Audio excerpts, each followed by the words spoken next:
If it's Wednesday, Vice President Harris and the White House try to contain the fallout after President Biden's gaffe, appearing to call Trump supporters garbage as the Harris campaign's cleanup threatens to overshadow its closing argument with just 6 days to go.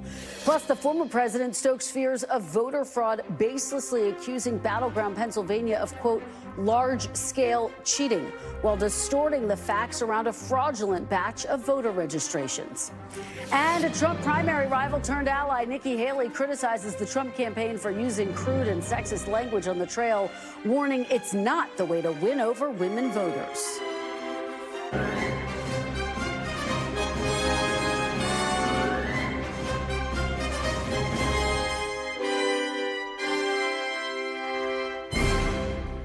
Welcome to Meet the Press Now. I'm Kristen Welker in Washington. With just 6 days to go until the election, the candidates are hitting multiple battlegrounds today, with both former President Trump and Vice President Harris in North Carolina and Wisconsin. Harris is also visiting Pennsylvania, which could be the most important state on election night. And right now, former President Trump appears to be intensifying his efforts to sow doubt about that state's results, and we will have more on that in just a moment. But we begin with the Harris campaign, which hoped to be riding high after a massive speech last night where she delivered her closing argument against former President Trump. But instead, the campaign is dealing with the fallout from comments made by President Biden, appearing to call Trump supporters garbage on a campaign call, which has been seized on by the Trump campaign, despite the White House quickly trying to clarify exactly what he meant to say. Now, Biden's remarks came just as Harris was focused on appealing to voters across the aisle. I am not looking to score political points. I am looking to make progress. Unlike Donald Trump, I don't believe people who disagree with me are the enemy. He wants to put them in jail. I'll give them a seat at the table. I pledge to be a president for all Americans. And to always put country above party and self. Now, President Biden's comments on the Trump campaign's focus on them could potentially undercut that message of unity. Here are the president's comments as he made them on a call with Latino voters last night. Donald Trump has no character. He doesn't give a damn about the Latino community. He's failed businessman. He only cares about the billionaire friends he has and accumulating wealth for those at the top. You know, he says immigrants are poisoning the blood of our country. Give me a break. He wants to do away with the birthright citizenship. Who the hell has said that in the last 100 years? And just the other day, a speaker at his rally called Puerto Rico a floating island of garbage. Well, let me tell you something. I don't know the Puerto Rican that I know, or Puerto Rico, where I'm in my home state of Delaware. They're good, decent, honorable people. The only garbage I see floating out there is his supporters. His demonization of Latinos is unconscionable, and it's un-American. It's totally contrary to everything we've done, everything we've been. Now, the White House quickly went into damage control mode. The initial White House transcript, as provided to NBC News, suggests Mr. Biden was, in fact, talking broadly about Trump supporters. But then the White House updated the transcript after a conversation with the president, suggesting he was singling out one particular Trump supporter. Then the president clarified on X that he was referring to the hateful rhetoric about Puerto Rico by a singular Trump supporter. Press Secretary Karine Jean-Pierre telling reporters he was referring to the comedian who denigrated Puerto Rico at Mr. Trump's rally. Today, the vice president firmly distancing herself from those comments while en route to North Carolina. First of all, he clarified his comments, but let me be clear, I strongly disagree with any criticism of people based on who they vote for. You heard my speech last night and continuously throughout my career. I believe that the work that I do is about representing all the people, whether they support me or not. And as President of the United States, I will be a president for all Americans, whether you vote for me or not. Meanwhile, as we said, the Trump campaign wasting no time pouncing on Biden's remarks. The former president reacting in real time during a rally in Pennsylvania, comparing it to Hillary Clinton's infamous deplorables comment back in 2016. And today claiming it's what the president and vice president really think, even as he said his supporters were, quote, higher quality than theirs. Joe Biden finally said what he and Kamala really think of our supporters. He called them garbage. And they mean it, even though without question my supporters are far higher quality than Crooked Joe or Lying Kamala. Joe Biden's comments were the direct result of Kamala's and Tim Walz, you know? You know who that is? His decision to portray everyone who isn't voting for them as evil or subhuman. And we know it's what they believe because look how they've treated you. They've treated you like garbage, frankly. They've treated you like garbage. Now, of course, both former President Trump and his running mate, Senator J.D. Vance, have made their own disparaging remarks about the Harris-Walz ticket and its supporters. Take a look. I decided to look up what is the exact phrase that I would use for a person who thinks those brave men were fighting for what Kamala Harris is fighting for today. If you think those brave men were fighting for an open border and sex change surgeries for illegal aliens, the proper term for you is dip. And I'll tell you what, any African American or Hispanic, and you know how well I'm doing there, that votes for Kamala, you got to have your head examined. I say all the time that any Jewish person that votes for her, especially now, her or the Democrat Party, should have their head examined. NBC's senior White House correspondent Kelly O'Donnell is in Harrisburg, Pennsylvania, where we're expecting Vice President Harris to speak in the next 30 minutes. Kelly, always great to see you. Thank you for joining us. So I know you've been talking to your sources inside the Harris campaign. What are they telling you about this moment and the strategy to move on? Well, they're trying to dispatch with this by having the vice president speak about it early and directly to reporters, not addressing it in rally situations like this. She did not do so earlier today in Raleigh, North Carolina, and I would expect she wouldn't here as well.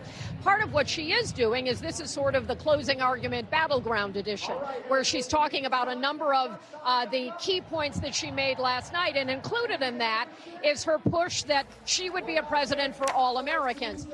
She is perhaps in a way we haven't seen at any time in this short, abbreviated campaign, that she is distancing herself from President Biden's words, relying on the fact that he tried to clean it up with a social media post and through his spokespersons at the White House, and going to the underlying issue that she says her argument and sort of the political record of President Biden is not one of going after American citizens. Being critical, yes, of Donald Trump and the rhetoric used, and some of the supporters who appeared on stage at the Madison Square Garden event, namely that comedian, as you explained, and to say that the demonization that they engaged in against Puerto Ricans is what is garbage, in the words of the president, not the individuals.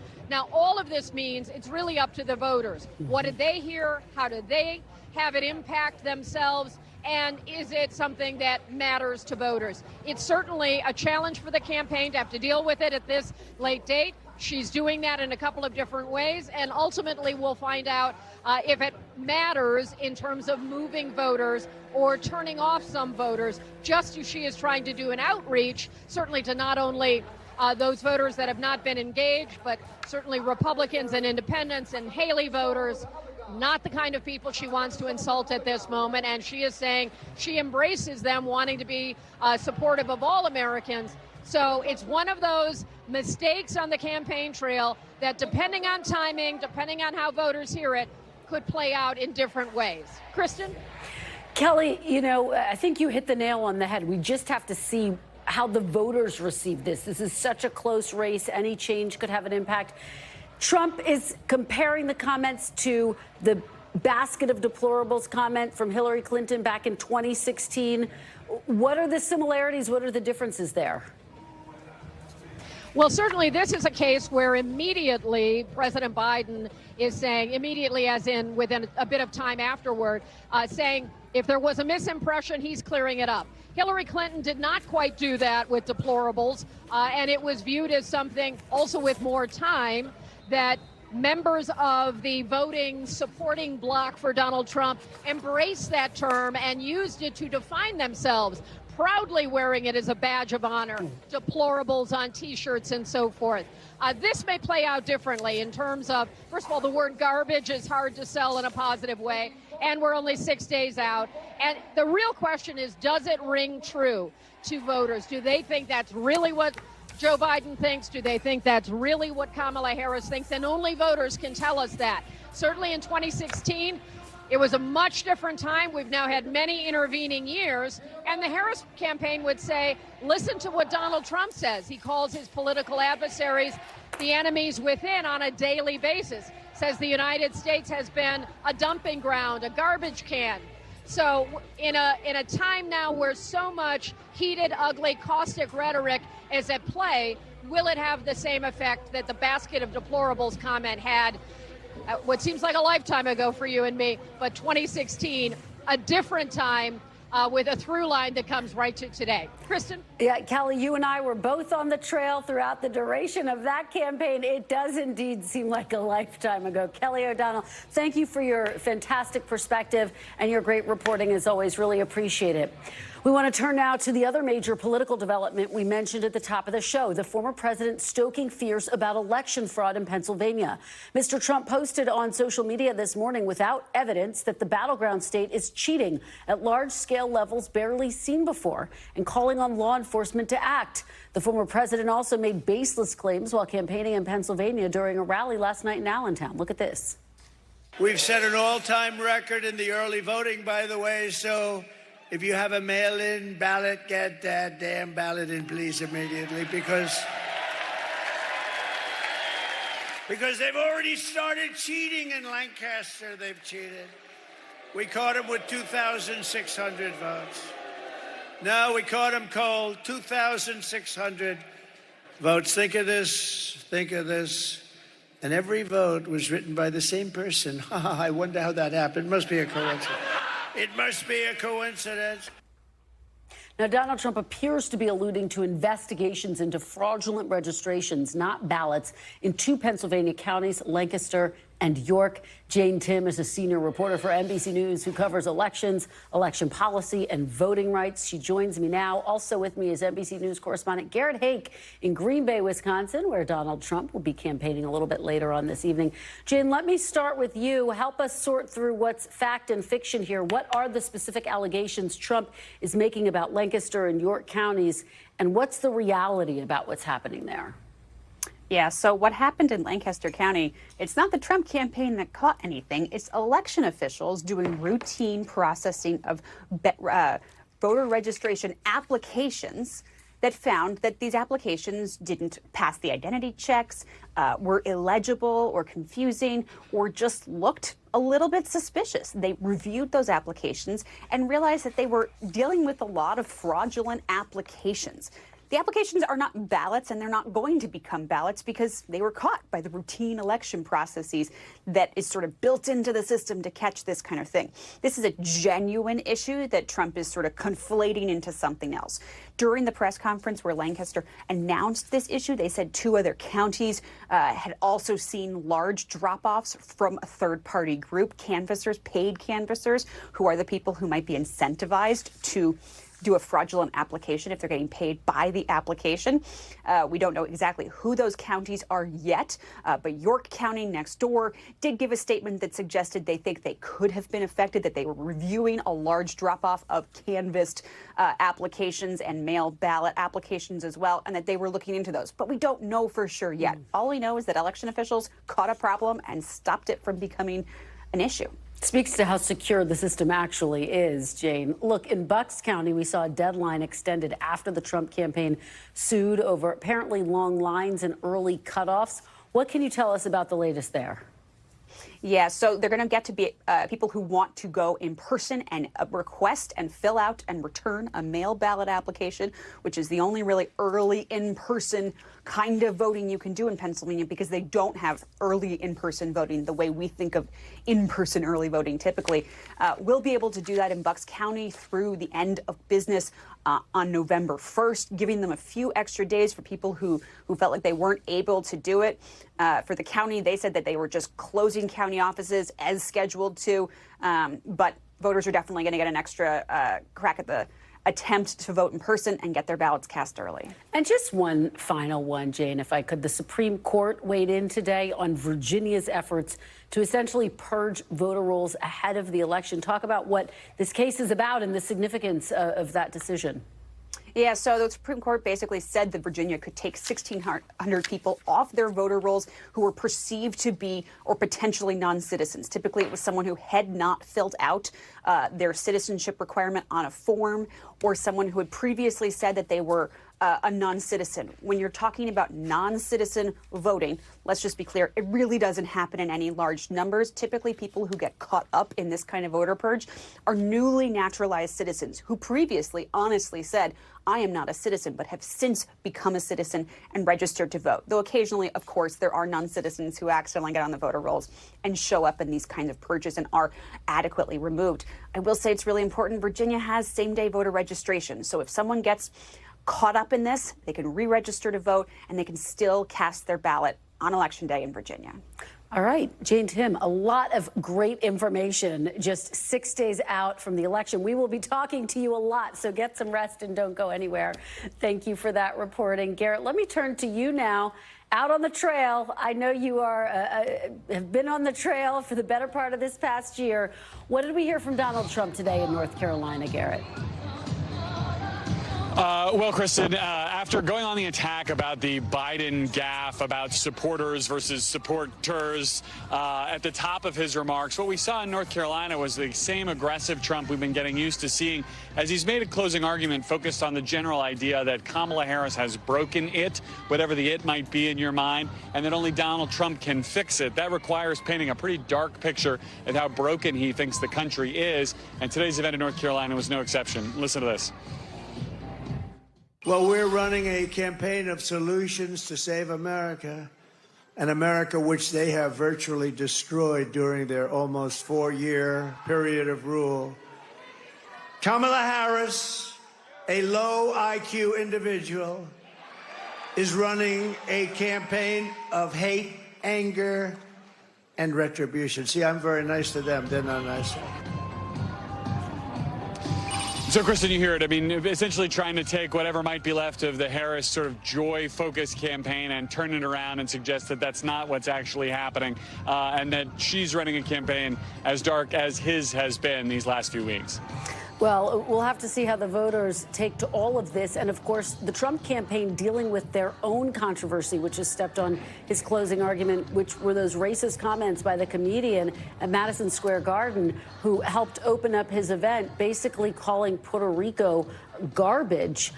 How concerned is the Trump campaign that this could really hurt them with Puerto Rican, with Latino voters, with other voters?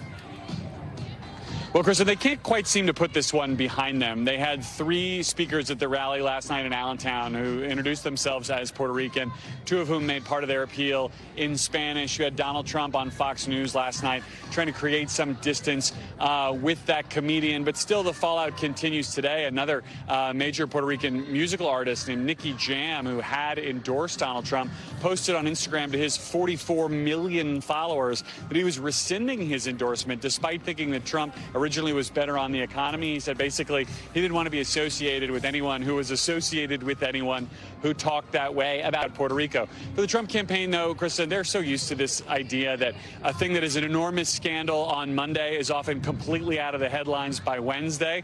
Today's Wednesday. This has lasted longer than most, but they seem reasonably confident that they can kind of continue to put their head down and push through this, and something else will soon replace it in the headlines. And I think we're already starting to see that to a certain degree. with the Biden story. Although, again, this one does linger. And I will just add, so often these Trump scandals, when you go out and talk to voters about them, have not broken through. We talk about them in newsrooms. Voters don't even know what we're talking about. Everyone I spoke to in Allentown yesterday was aware of this and had an opinion about it. Large Latino population there, Garrett. Very quickly. That's right. I was talking about the history of this with Kelly O'Donnell. Of course, you're familiar with 2016 as well. We all remember when then candidate Trump made a very big deal about the deplorables comment. Do you anticipate his campaign will continue to latch on to this comment, which the president said, look, has been taken out of context, the garbage comment in this cycle? Oh, absolutely, Kristen. I don't think the Trump campaign is particularly interested in the context at all. They're interested in the soundbite and its ability to fire up their supporters. I think they're going to use this, and they already have, in fundraising appeals, and they're going to try to use it to keep the kind of folks like the people in line behind me, their most dedicated supporters, totally dialed in. Maybe you voted early, but maybe you can come out and be a volunteer. This is very different from the deplorables moment in 2016 in almost every meaningful way, except the idea that it is another liberal elite, in quotation marks, telling Trump supporters they are unworthy. Donald Trump wants his supporters to hear that and to use it to go out and work, to turn that victimization into motivation, as he so often does. Yeah, and again, in a race this close, we'll have to see what resonates. Garrett Haake, thank you so much. Really appreciate it. Coming up, controversies, cleanups, and final arguments. We've got much more analysis of these final days on the trail next. Plus, NBC News catches up with an endangered Senate Democrat as Republicans look to flip Ohio and regain control of the Senate. The latest on their fight for Senate control is ahead. You're watching Meet the Press now.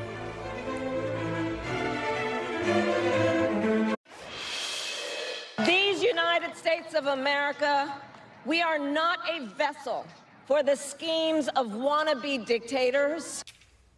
Welcome back. That was some more of Vice President Kamala Harris's closing argument speech last night at the Ellipse here in Washington, D.C. The Harris campaign was likely hoping for at least one full news cycle showcasing her address or for her rivals' new and baseless claims of voter fraud to dominate the day. But with 6 days to go, at the very least, those stories have had to share the spotlight with President Biden's comments, which he has said were taken out of context. Joining me now on set is Meredith McGraw, national political correspondent for Politico, Cornell Belcher, Democratic pollster and NBC News political analyst, and Stephen Hayes, editor and CEO of The Dispatch. He is also an NBC News political analyst. Thank you all for being here 6 days out. Meredith, talk about where we are. Vice President Kamala Harris delivered this hugely significant address last night, arguably the most significant since she assumed her role at the top of the ticket. To what extent do you think President Biden's comments, which he's now walked back, calling Trump supporters quote unquote garbage, he says the apostrophe was after the R, so he was referring to one supporter, the comedian who made the racist comment about Puerto Ricans. But do you think this could be significant? Well, I think that the fact that we're talking about it right now means that it is. Last night, Harris gave this remarkable speech in front of the White House, 75,000 people, where she is laying out her closing argument for the campaign. And the next day, that's overshadowed by the sitting president making a gaffe on a call at the same time that, of course, Republicans picked up and is now being turned into fundraising pleas and ads by the Trump campaign.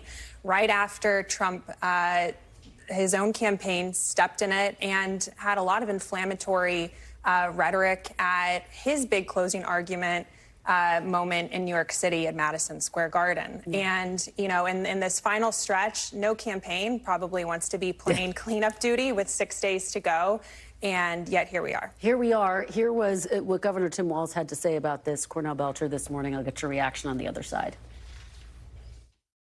Let's be very clear. The vice president and I have made it absolutely clear that we want everyone as a part of this. Donald Trump's divisive rhetoric is what needs to end. He called this a garbage country and continues on from the enemy within, which you heard Vice President Harris say, and what I say is there's a place for all of us here. And I think that's the one.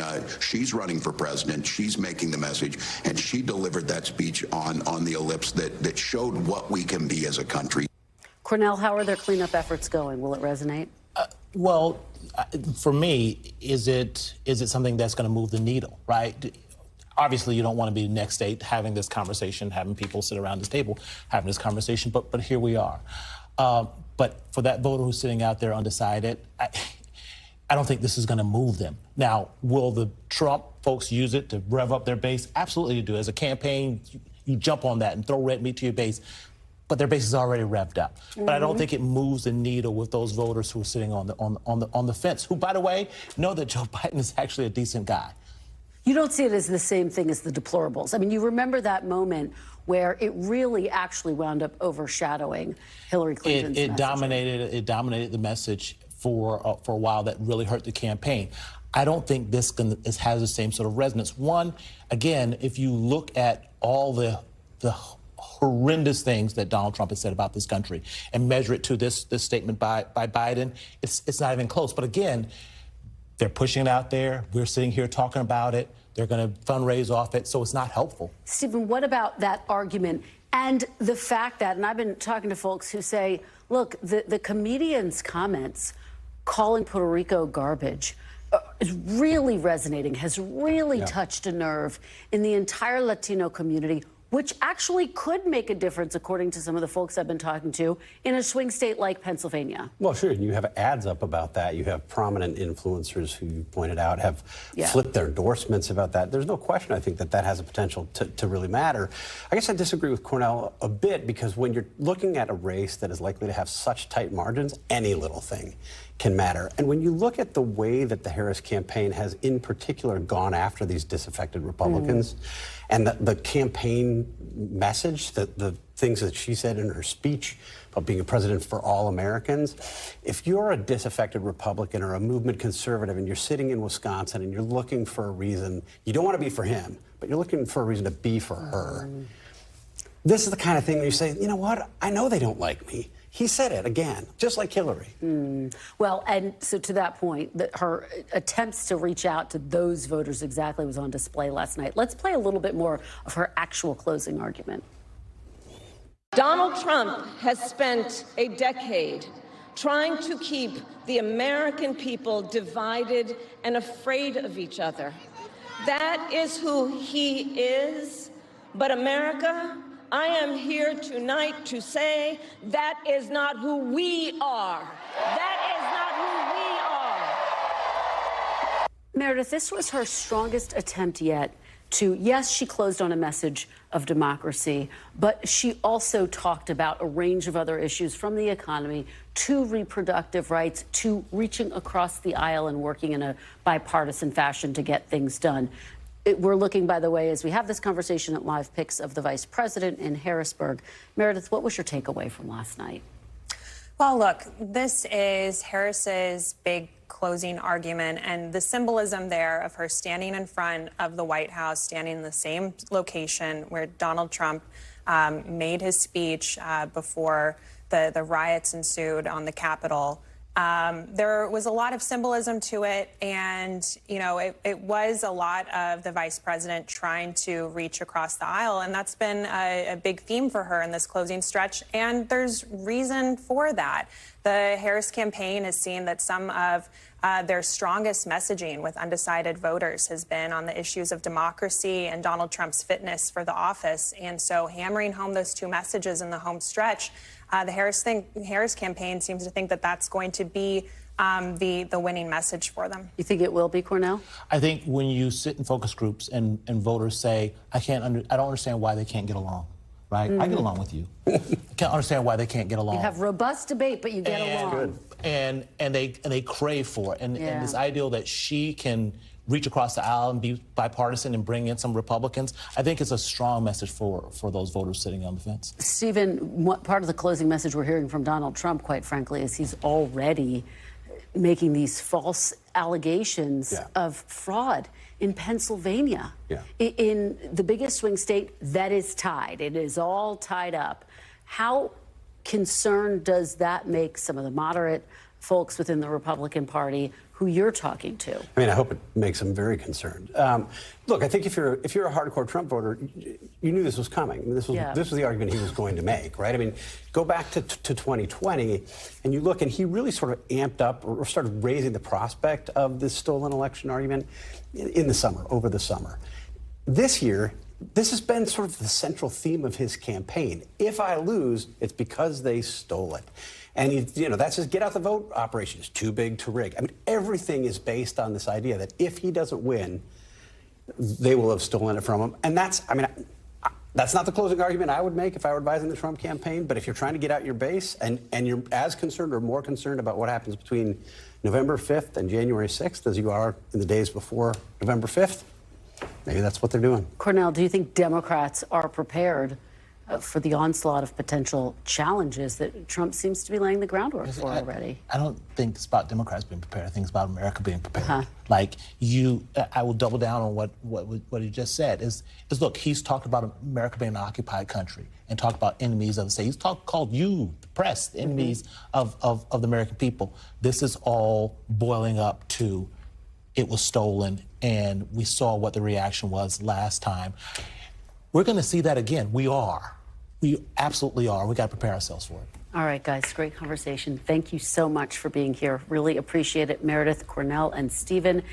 Coming up next, the final installment of our Deciders Focus Group with a potentially critical slice of the electorate. We're going to talk about Nikki Haley supporters and why some of them say Vice President Harris hasn't done enough to win their vote. That's ahead. You're watching Meet the Press now.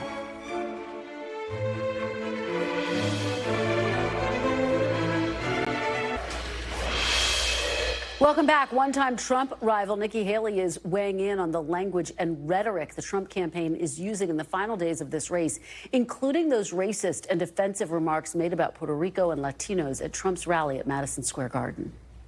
They need to go and tell Puerto Ricans how much, they do value them. They need to tell Latinos that, but they also need to look at how they're talking about women. I mean, this bromance and this masculinity stuff, I mean, it borders on edgy to the point that it's going to make women uncomfortable. Well, as we previewed yesterday in our final installment of our Deciders Focus Group series, we went back to some of Haley's supporters to see where they stand now. Take a listen to some of that fascinating conversation. You voted for Nikki Haley in the primary. Mm-hmm. So do you view Trump as being in the same style of Republican as Haley? No. Okay. I guess, so in your mind, is Trump closer to Haley than Harris is? Is that how you look at it? Yeah, I think so. I really like the idea that Nikki Haley was a woman, and I thought she would have more closer values to mine. I would probably not vote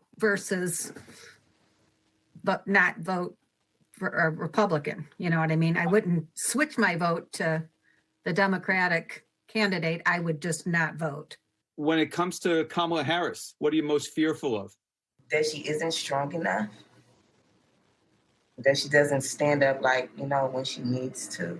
I'm afraid that Congress, they won't take her seriously. She would be the first woman president.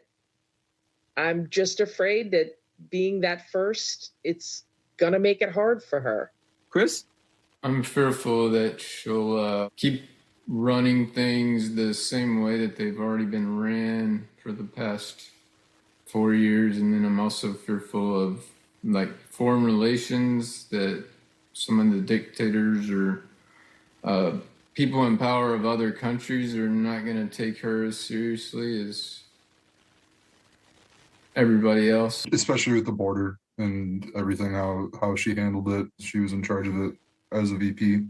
So I'd worry that some of that stuff from her vice presidency and the Biden administration will carry over to her presidency.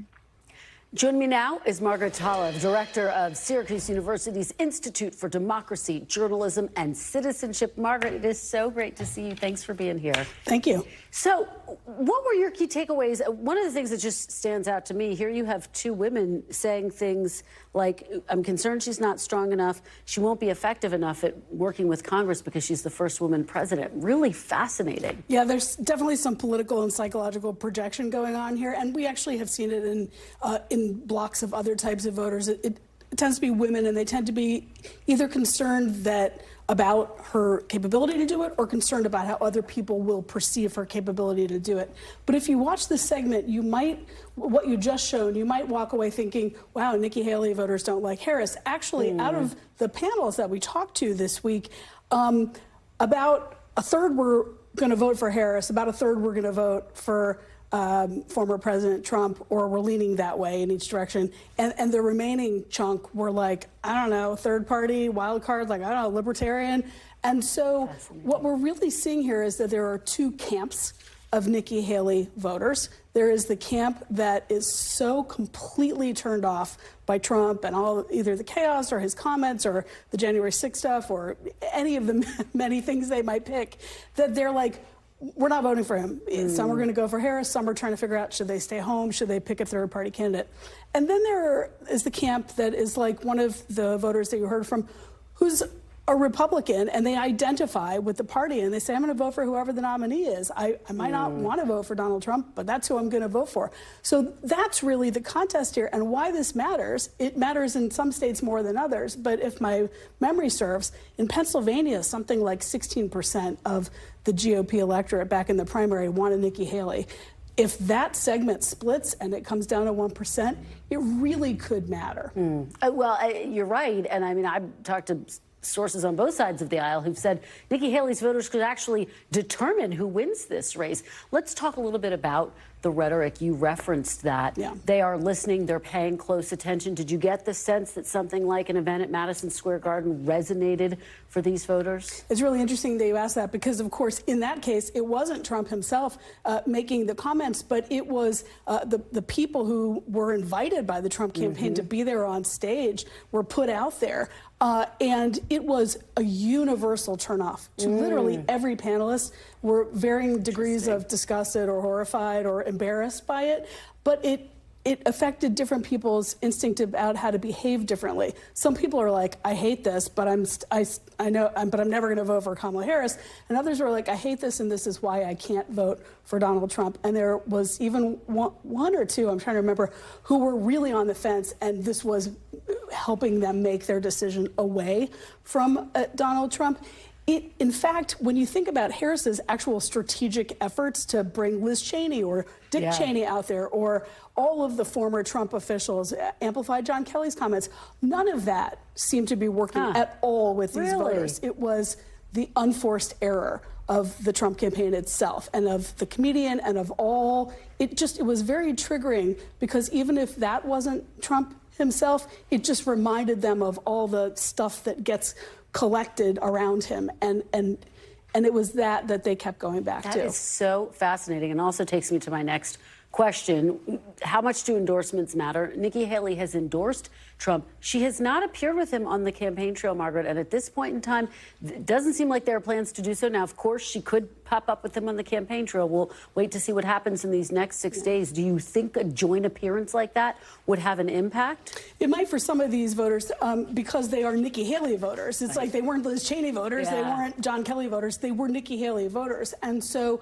what we heard, what we heard a couple say is that her decision in the end to come back around and say she would not just support him but endorse him, that gave a couple of them either a permission structure or the validation they needed to stick with him.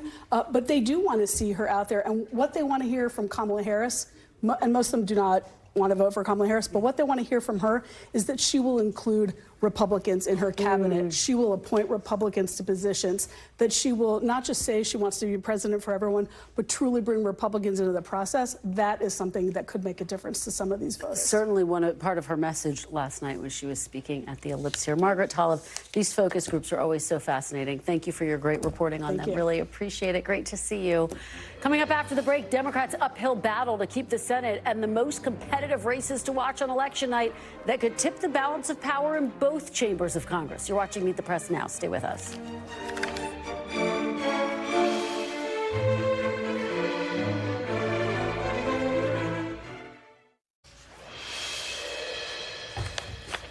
Welcome back. We've said it before, and we'll say it again. When it comes to the fight for control of the Senate, Democrats are facing serious headwinds this election. Right now, Democrats hold a 51 to 49 seat majority in the Senate. When you include several independents who caucus with the Democrats, there are 34 Senate seats on the ballot this November, and Democrats are defending 23 of them. Our friends at the Cook Political Report have 2 Democratic seats looking likely to flip, with the West Virginia seat held by the retiring Joe Manchin classified as a safe safe Republican seat, and John Tester's Montana seat right now classified as lean Republican as he faces a challenge from Tim Sheehy. Cook also has 4 additional Democratic-held Senate seats classified as toss-ups. The races in the blue wall states of Michigan, Pennsylvania, and Wisconsin, along with Sherrod Brown's seat in Ohio. NBC's Ali Vitali is on the ground with a defiant Sherrod Brown in Ohio, who says he will hold on to his hotly contested seat. Kristen, the big question that we came into Ohio with is Sherrod Brown able to outperform Democrats in this otherwise pretty red state? We expect it to go for Trump at the presidential level, but it's unclear whether or not there's going to be enough of those so-called ticket splitters to get Brown himself over the finish line as the next person down the ballot. Here's what he told me about his prospects with that group of essential voters. But do you meet Trump supporters who say, but I know you and I'm voting for you? Yeah, sure. And how do they reconcile that? Well, you gotta ask them. I have been trying to find them. There are a lot of them around. One of the people I spoke to today at the county board said, yeah, they're around, but in less numbers lately. Why? There'll be enough. Well, there'll be enough because people, I say this, and it's not a cliche, that people don't see politics. I don't see politics as left or right. So you heard him there say not left or right. He's trying to run nonpartisan and certainly pushing on his pro-worker, pro-union credentials, especially in areas, Kristen, like the one that we were with him in last night, the Mahoning Valley. It's a place that was previously Democratic, but Trump managed to really make into a Republican stronghold, much like he's been able to remake the state of Ohio from a swing state into a red state. But the other thing that I thought was just so striking is every question that I asked the senator, whether it was on tariffs or on democracy, small d democracy issues, anytime I said the words Trump or Harris or Biden, he immediately shut down the question, basically telling me I don't pay attention to the presidential candidates, and at another point telling me I don't stay up at night thinking about what Kamala Harris or Joe Biden is going to do in the state of Ohio. I just simply run my own race. That is really the ethos here for Senator Sherrod Brown. And frankly, after covering his 2018 reelection, that is how he has been able to outperform whoever has been at the top of his party's ticket. Because, again, you look at the breakdown in the state of Ohio. In 2012, when Obama won here, it was by 3 points, but Brown won his election by 6. And then after 2016, when Hillary Clinton lost Ohio by 8, Senator Sherrod Brown still was able to come up in his re-election battle with a win by 6 points. That is something he hopes he can replicate here once again, with Trump now at the top of the ticket and Brown on defense, not just for his own seat, but for the fate of Senate control, too. Kristen? Ali Vitali, thank you for that fantastic report and great interview with Senator Sherrod Brown. Joining me now for a closer look at the Senate map is an expert, Jessica Taylor. She is the Senate and Governor's editor at the Cook Political Report. Jessica, it's always great to see you. Thanks for being here. Thanks, Kristen. So let's talk about just big picture. We said it at the top, Democrats are really facing some significant headwinds when it comes to holding on to the Senate. We never like to predict exactly what's going to happen, but how big are these headwinds? I think it's just very difficult because I think the stats to remember is that in 2016, every single Senate race went the same way that the presidential race did. In 2020, only Susan Collins managed to win, even as Biden carried her state. Now, she outran Trump by 7 points. That's where I think, if Sherrod Brown can sort of keep it in that margin, as Ali said, it's still within the realm of possibility. I still think it's difficult if Trump wins by more than 8 points. If it's in double-digit territory, that's where it's hard. But that's why John Tester is facing such a difficult re-election there, is because that's a 16-point Trump state. But then these blue wall states, they've all very much tightened up. I think, I think there's some Democrats there, like Alyssa Slotkin in Michigan, that can probably outrun Harris by a couple of points. Bob Casey in Pennsylvania can. Tammy Baldwin, that race is very much tightened.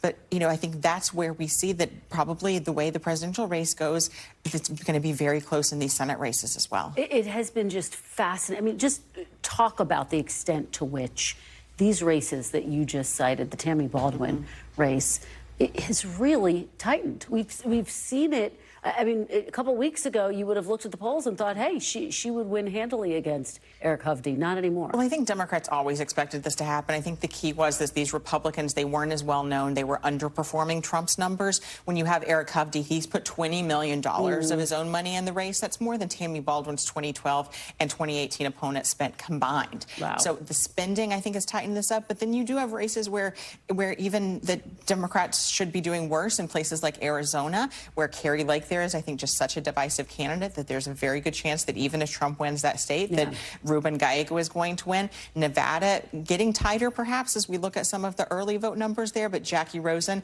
she's built enough of a lead where we still have her favored in that lean Democrat column. But then we go to the races where if Democrats lose in Montana, lose in Ohio, they need places to make up. The #1 target there is Texas. Let's talk about Texas. Texas is just a fascinating race. Senator Ted Cruz looking for re-election, obviously someone who is well known throughout the state. Do you think that his Democratic challenger, Colin Allred, he's been tightening the clothes. He's giving him a real race, and so Democrats are pouring a lot of money into that race. And I think they have to, just because of that math that we talked about at the beginning. Listen, I think that Allred, Beto O'Rourke got within less than 3 points. I think this is just tougher in a presidential year, but Democrats point out there's a lot of new voters that have registered, and there's 2 things that Ted Cruz didn't have to deal with in 2018 that he does now. Abortion. We saw, of course, Harris go there, making the state's very stringent abortion laws key, and then Cancun, when Cruz left the state amidst that 2021 winter storm. I listened to a focus group a couple of weeks ago with Trump voters that were undecided in the Senate race. They all brought this up. So Cruz has baggage, but I still think in a presidential year it's hard. It is part of what we're going to be watching for and part of the big test this cycle of ticket splitters to see if that's a thing of the past. Right, and I think that's where you see Allred trying to sort of differentiate himself from the party on immigration and things. And then the state where I'm looking to see if there's enough ticket splitters in a way is this interesting race in Nebraska, where Deb Fischer is really in a race with the independent Dan Osborne. Now he's sort of running on his blue-collar background. He's making explicit appeal to Trump voters in his latest ads, even comparing her to Hillary Clinton in one of these ads. He hasn't said which party he would caucus with. Republicans are having to pour money into this race late, just painting Osborne as a Democrat in sheep's clothing. But as people point out, though, if they lose this, even if he doesn't caucus with, it's still 1 down.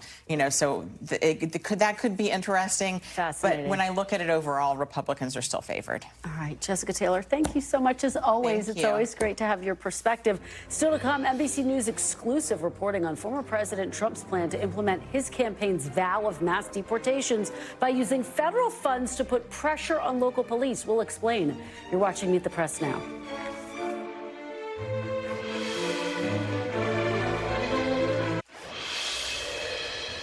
Welcome back. Donald Trump has promised the largest mass deportation of undocumented immigrants in U.S. history if he is reelected. But he has been less forthcoming on how he'll carry out that plan.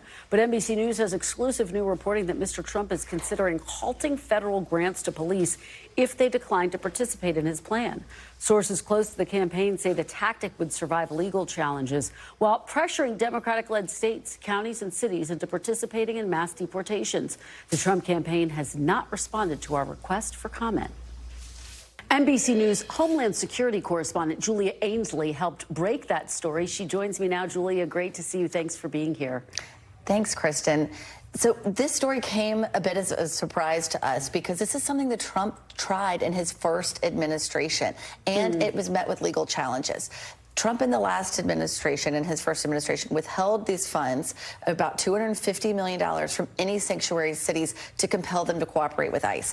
Now they think this is their best tool to be able to get sanctuary cities not only to cooperate with ICE, but to find undocumented immigrants in their communities, hand them over, and be part of this mass deportation force. It would likely be met with big legal challenges. Well, and the Trump team's actually fairly confident that they would overcome these legal challenges. What gives them that confidence, Julia? Well, they never got an official word from the Supreme Court. These states in the first Trump administration, led by New York, sued.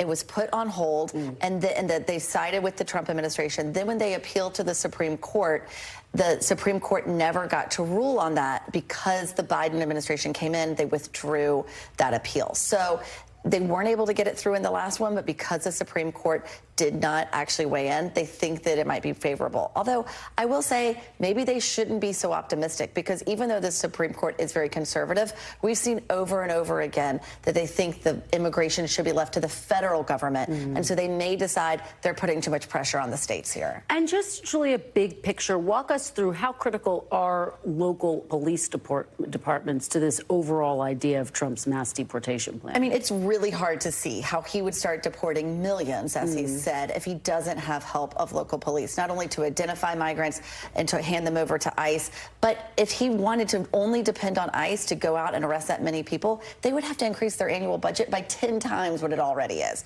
So manpower-wise, it's almost impossible he would achieve this goal without the help of local law enforcement. Though we should say there are some sheriffs who've spoken to him across the country who are ready to jump in on this, say, sign me up, and they don't care what kind of cost it comes to their departments. It's really a fascinating report, Julia. Just zooming out a little bit. Is Trump's mass deportation plan something that's actually etched out in stone, or is it still very much something that's coming together? Because for all the reasons that you're talking about, sources have said to me, there's a lot of it that seems unexplained and unrealistic, quite frankly. Absolutely. And I think that's why we have unnamed sources here in this story, people who are talking about what's under consideration. But as you know, anyone who's coming out and saying right now what Trump will or will not do, like we saw with Project 2025, they're getting slapped on the wrist and they might not get positions in a future Trump administration. So everyone is very clear to say this is under consideration. A lot of details still have to be worked out. How would you get, for example, countries like Venezuela and Cuba to take back migrants that they're not taking now? I've heard they want to use things like tariffs and tough diplomacy, but really, logistically, they have a hard road to climb. All right, Julia Ainsley, great reporting. Really appreciate you joining us. Thank you. We're back tomorrow with more Meet the Press Now. And don't forget to tune in Tuesday to special election day coverage right here on NBC News Now. We'll have live updates all day. Then Lester Holt and Savannah Guthrie pick up primetime coverage as the results start coming in. That starts at 5 p.m. Eastern. Don't miss it. The news continues with Hallie Jackson right now.